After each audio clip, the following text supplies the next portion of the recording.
Everyone, आज हम revise करने वाले हैं स्पेक्ट्रम। तो इसमें सबसे पहले टॉपिक हमारे पास आता है deviation produced by a triangular prism.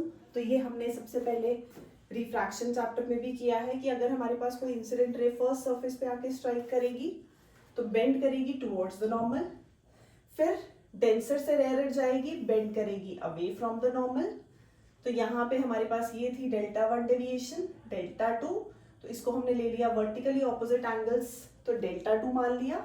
तो ये टोटल है हमारे पास डेल्टा। तो basically delta sum of two interior angles is equal to exterior angle. तो डेल्टा 1 प्लस डेल्टा 2 हमने डेल्टा के इक्वल लिया था और हमने वहां किया था जो डेविएशन है वो किन फैक्टर्स पे डिपेंड करती है।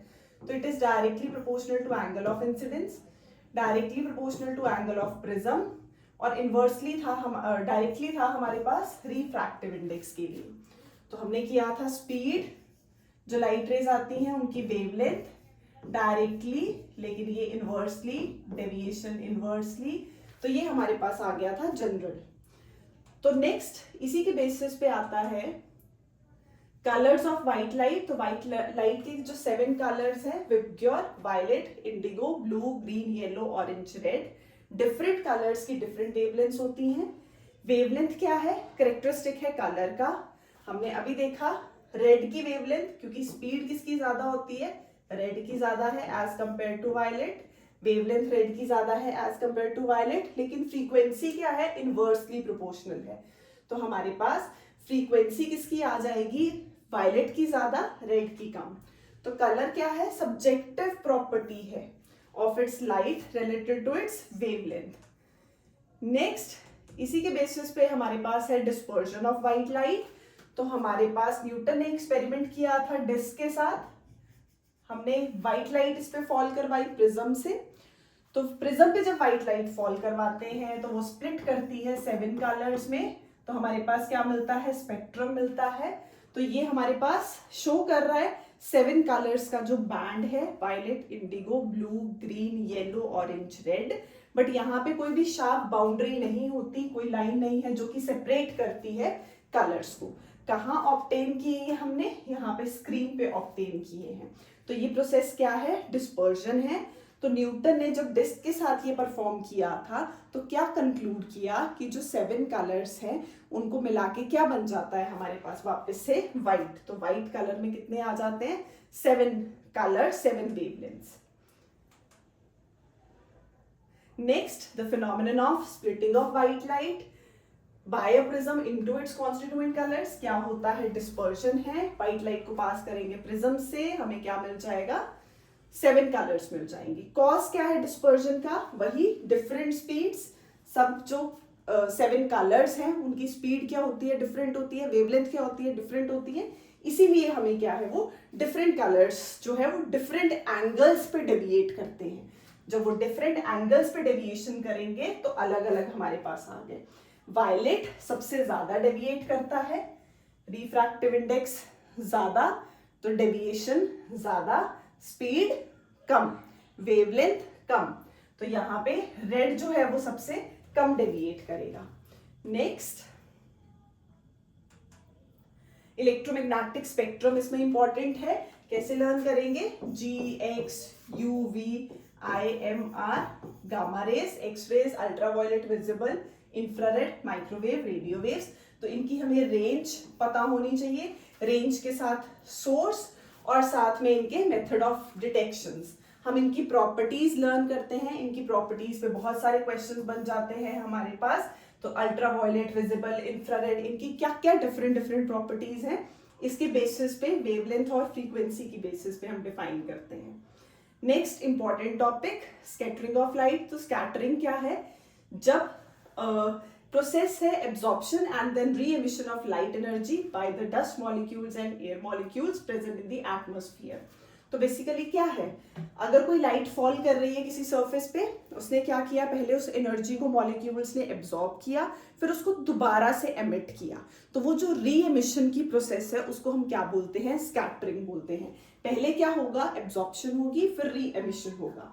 तो जो एयर मॉलिक्यूल्स हैं जिनका साइज स्मॉल होता है as compare to their wavelength, जो मॉलिक्यूल्स का साइज है मान लो ए से, that must be smaller than the wavelength of the incident light. वो क्या करेंगे, एब्जॉर्ब करेंगे।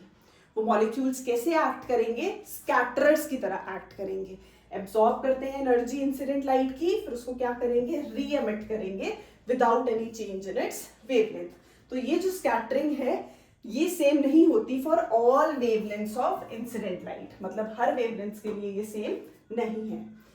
अभी हमने जो बोला कि हमारे पास जो इंटेंसिटी होगी, इंटेंसिटी हमारे पास है लाइट की, that is inversely proportional to the fourth power of wavelength. अब इसमें हमारे पास क्या आ जाएगा, वेवलेंथ किसकी ज्यादा है, रेड की ज्यादा है, तो वेवलेंथ रेड की ज्यादा है, तो हमारे पास स्कैटरिंग किसकी ज्यादा होगी, उल्टा होगा, वायलेट की ज्यादा होगी। इंटेंसिटी ऑफ स्कैटरिंग किसकी ज्यादा होगी, वायलेट की, as compare to the intensity of scattering of red. Intensity word का मीनिंग क्या है, intensity means energy per unit time per unit area, ये हमारा इंटेंसिटी वर्ड बताता है। अब स्कैटरिंग जो है वायलेट की, that is nearly 16 times more than the scattering of red light.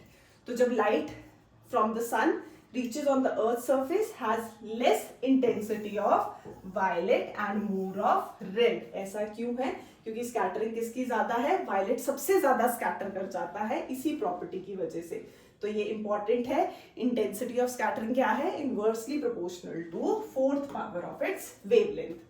Applications of scattering, तो बहुत सारी एप्लीकेशंस है। Red colour of sun at sunrise and sunset, तो ड्यूरिंग सनराइज एंड सनसेट जो लाइट से, सन से जो रेज आ रही हैं, उन्होंने बहुत ज्यादा डिस्टेंस ट्रेवल करके आना है, बहुत ज्यादा डिस्टेंस ट्रेवल करके आएंगी, तो उसमें सबसे ज्यादा जो है वायलेट, इंडिगो, ये सब क्या हो जाता है, वो सब खत्म। हमारे पास क्या रह गया, सबसे ज्यादा ब्लू कलर स्कैटर होगा।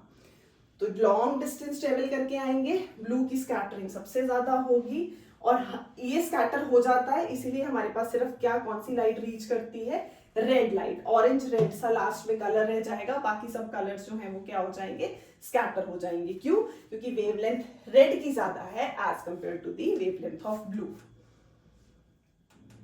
Next, white colour of sky at noon. तो क्योंकि जब हम नून की बात करते हैं तो सन कहाँ है, बिल्कुल सीधा हमारे सर पे है, तो जब कोई रे नॉर्मली फॉल करती है तो विदाउट डेविएशन सीधा आ जाएगी, और डिस्टेंस बहुत शॉर्ट है, परपेंडिकुलर डिस्टेंस है, शॉर्टेस्ट डिस्टेंस है, तो उसमें स्कैटरिंग नहीं होती इतनी ज्यादा।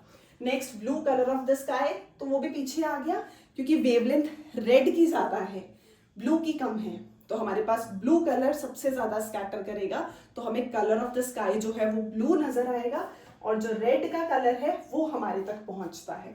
तो इसीलिए सन का जो कलर है वो रेडिश ऑरेंज सा जो लास्ट में हमें नजर आता है, लेकिन ब्लू स्कैटरिंग की वजह से स्काई में आ जाएगा।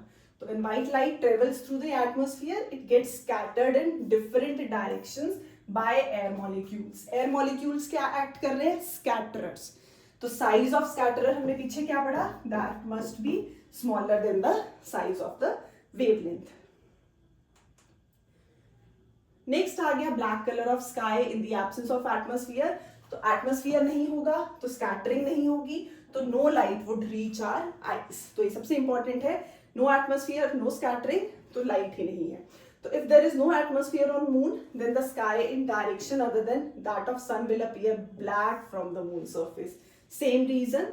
और when an astronaut goes above the atmosphere of the earth in a rocket, she sees the sky black। तो एस्ट्रोनॉट को हमारे पास क्या आ जाता है, but to the astronaut the earth appears blue. क्यों, क्योंकि ब्लू कलर जो है वो ज्यादा स्कैटर हो रहा है due to sunlight of earth surface.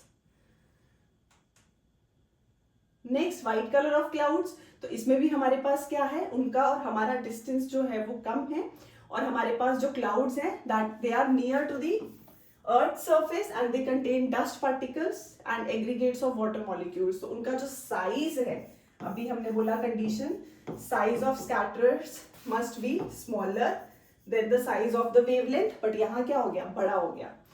Next, dust particles and tiny ice particles of cloud scatter all colours.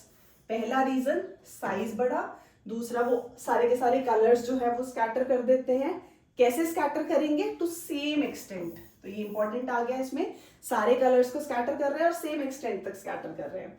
तो जब हमारे आईज तक स्कैटर्ड लाइट पहुंचेगी तो सब सेम नजर आएगा। तो टोटल 7 कलर्स का कॉम्पोजिशन व्हाइट लाइट देगा। Next, use of red light for the danger signal. Again क्यों? क्योंकि रेड की वेवलेंथ ज्यादा होती है, उनकी intensity means energy per unit time per unit area, तो इसलिए वो लॉन्ग डिस्टेंस तक पेनिट्रेट कर लेते हैं। ओके बेटा, बाय बाय।